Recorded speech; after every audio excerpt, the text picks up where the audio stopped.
最近有一個國家真係可以喺經濟上去制裁到俄羅斯嘅，邊個咁犀利呢？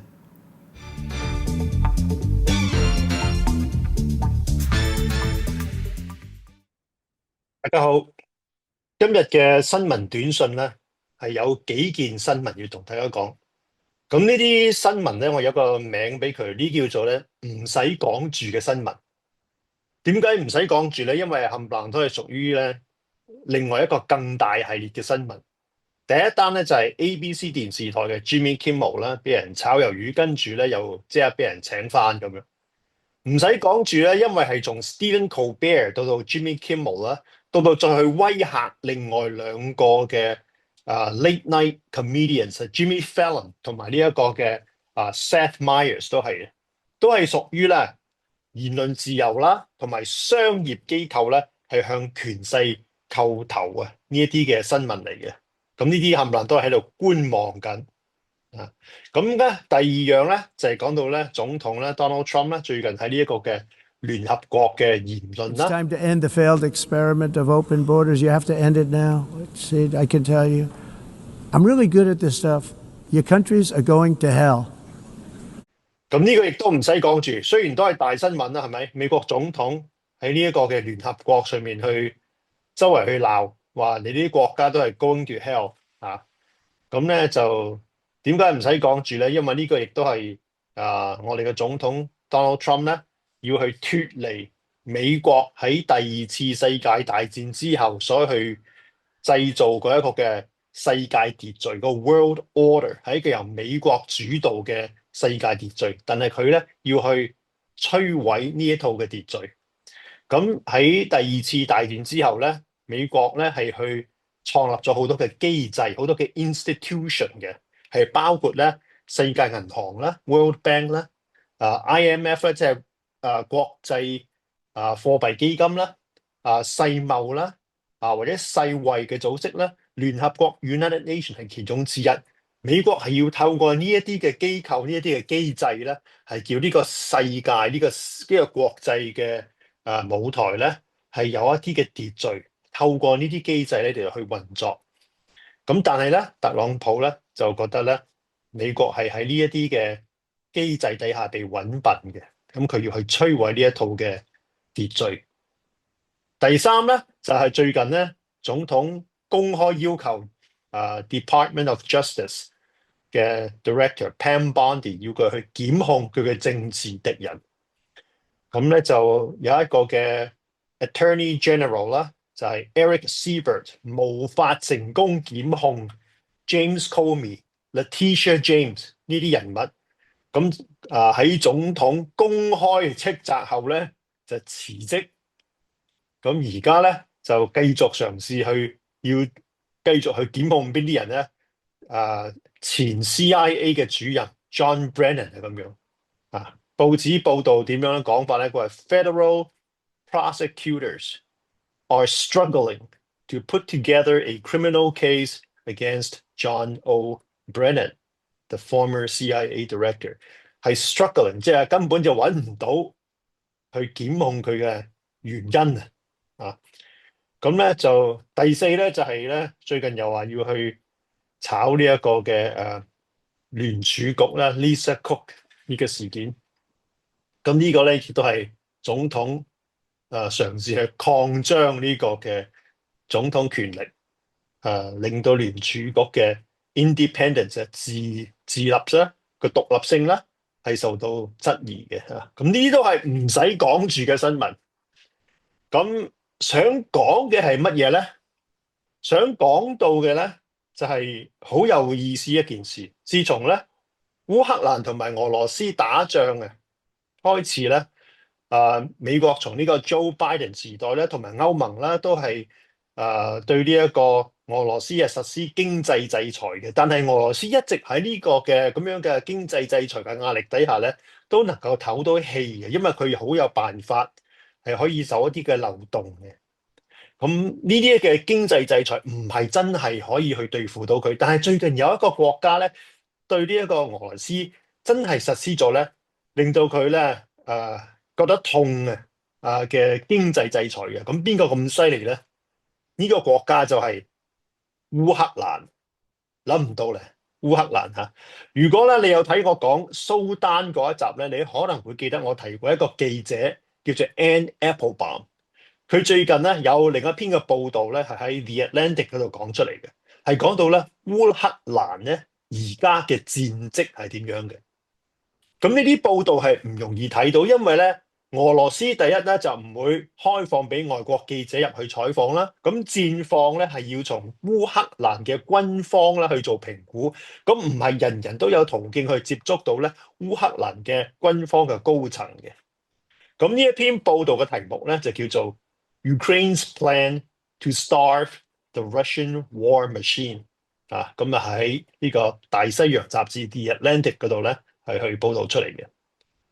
嗱，首先咧喺而家呢個世界咧，我要解釋俾大家聽咧，打仗係已經唔同晒啦。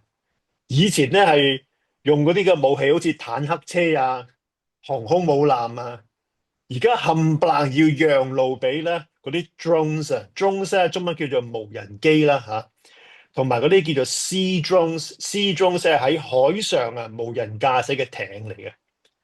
咁喺呢個另一本雜誌咧，Foreign Affairs 咧嘅一篇報導入面咧，係講到呢啲嘅 drones 咧，每一隻只係要幾千蚊嘅啫。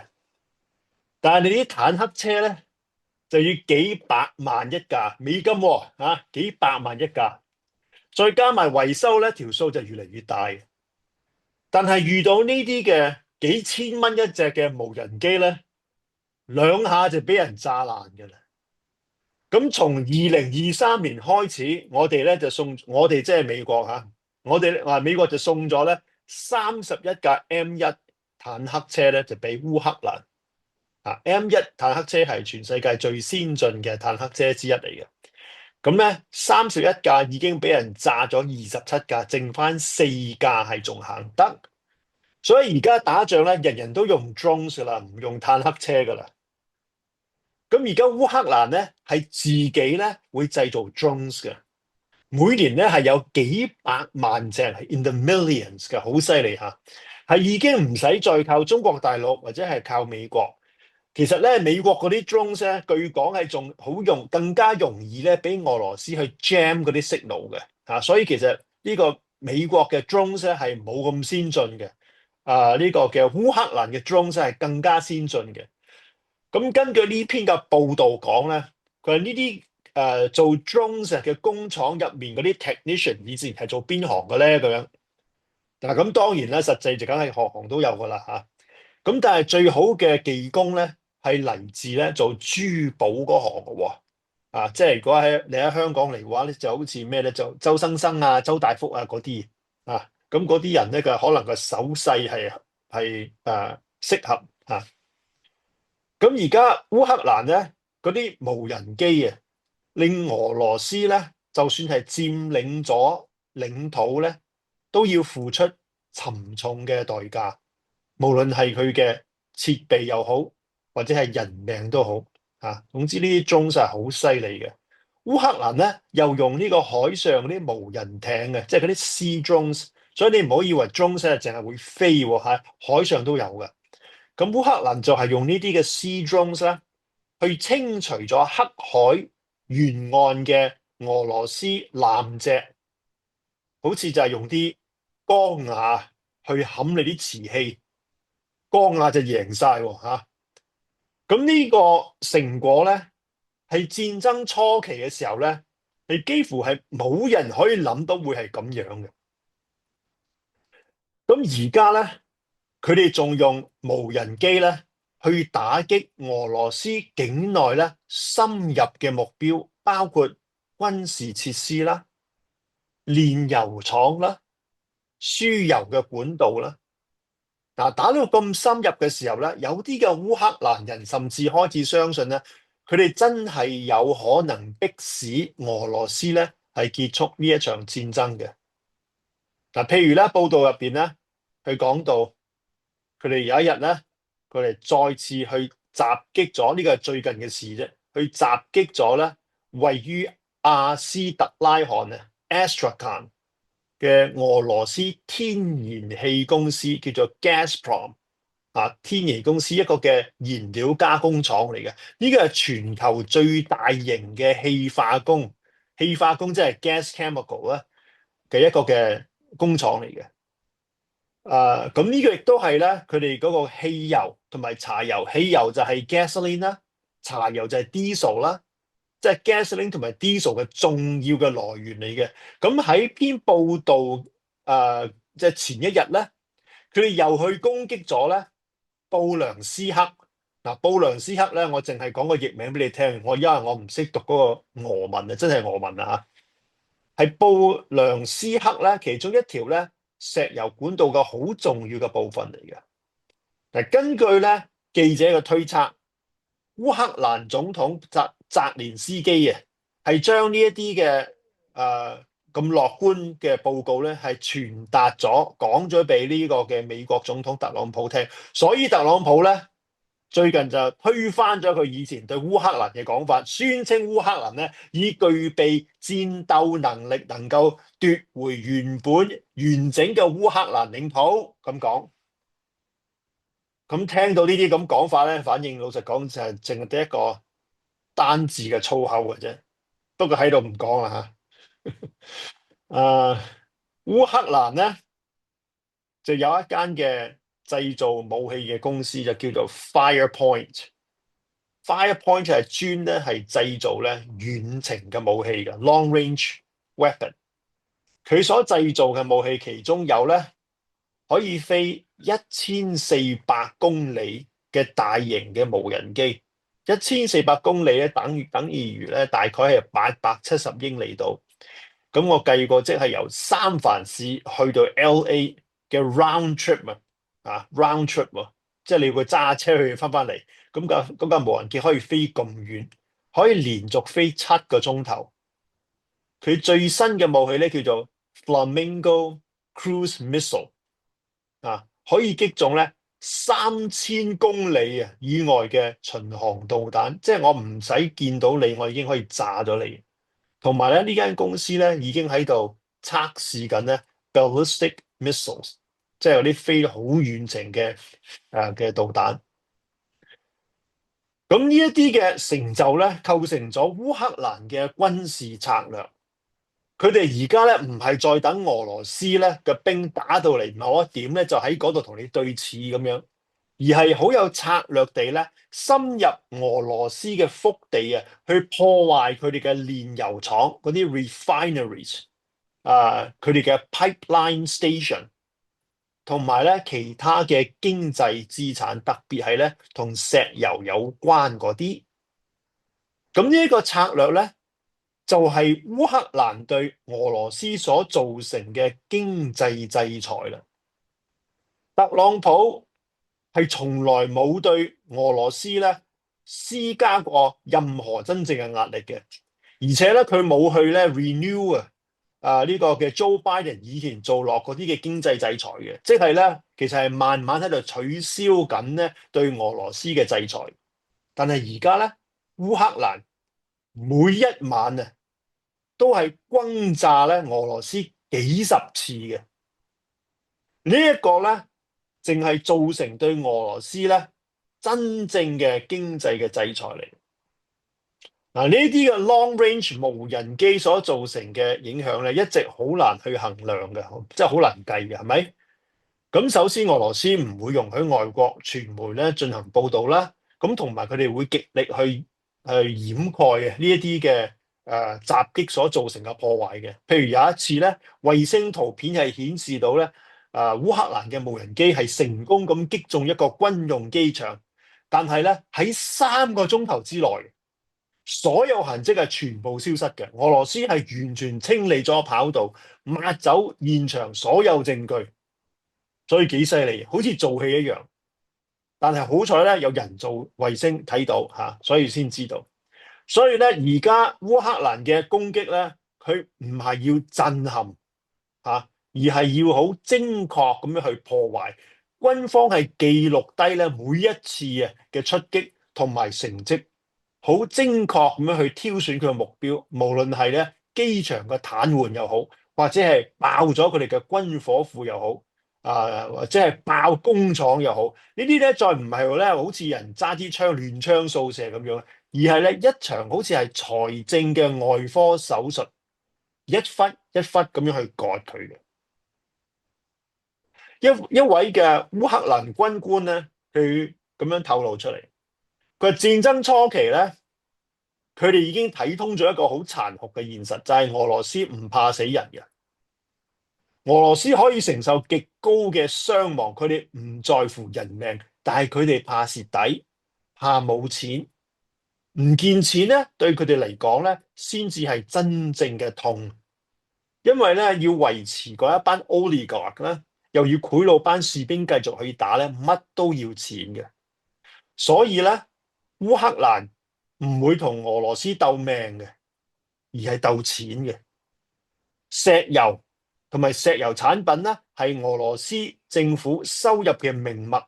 炸油庫咧，係炸咗佢哋主要嘅財富來源嚟嘅。所以點解石油工業咧成為咗烏克蘭最重要嘅攻擊目標，就係咁解。